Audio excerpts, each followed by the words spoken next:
G'day, I'm Pistol Pete, otherwise known as Pete Anthonisz. I'm the head of Mailbag WA, otherwise known as Pistols Gropers for those who are looking in the shop. That's a reference to Sandgroper, not to any physical activity. I got into punting through racehorse ownership. So usually most people get into racehorse ownership from punting. I went backwards. And I quickly gravitated towards the mounting yard over the form guide. I had no real interest in looking at names and numbers. I was far more concerned with the physical appearance of the horse. But over my time with the mailbag and using punting form in particular, I've been able to improve all facets of punting. That is note-taking, speed maps, video watching, data analysis, as well as the mounting yard. When I look back to even 3 years ago, it's amazing how far I've come as a punter. So my favourite win on the punt, it wasn't an individual bet. I must admit, especially the older I get, the less I'm remembering individual wins. But the day that stands out was an entire day. It was the first ever Good Friday meeting at Ascot. So for reference, up until this point, there had been no Good Friday racing in Australia. It was the only meeting in the entire country, and I was sending out mounting yard mail for the mailbag.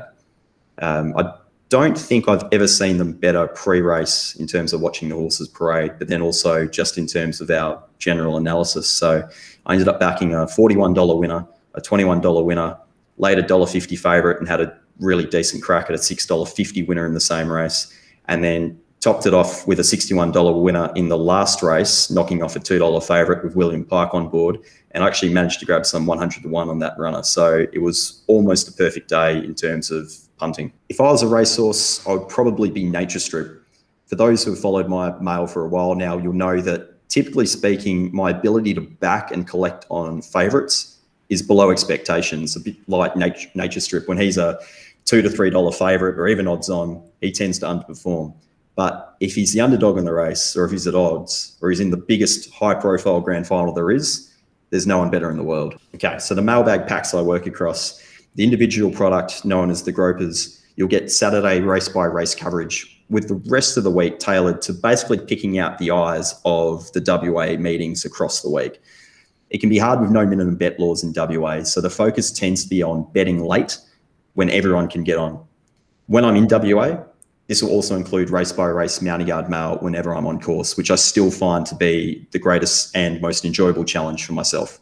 I've got a lot of favourite Australian sportsmen for different reasons, but overall, it would have to be Ricky Ponting as my favourite. He's a gun cricketer, he's an astute mind, he loves North Melbourne, and he loves the punt, which is basically me without the gun cricketer bit. Why do I do what I do at the mailbag? Well, to be honest, I would be doing the exact same thing even if I was solo, but I don't think I would be in the same position as I am now. I love the never-ending puzzle that racing and punting provides, but the fact that I get to work with a team of close mates, share the wins, build and learn from the losses, just makes everyday life so good. And the further we work together as a team, the sky seems limitless at this stage. Get the Platinum Pack and bet with us every single day.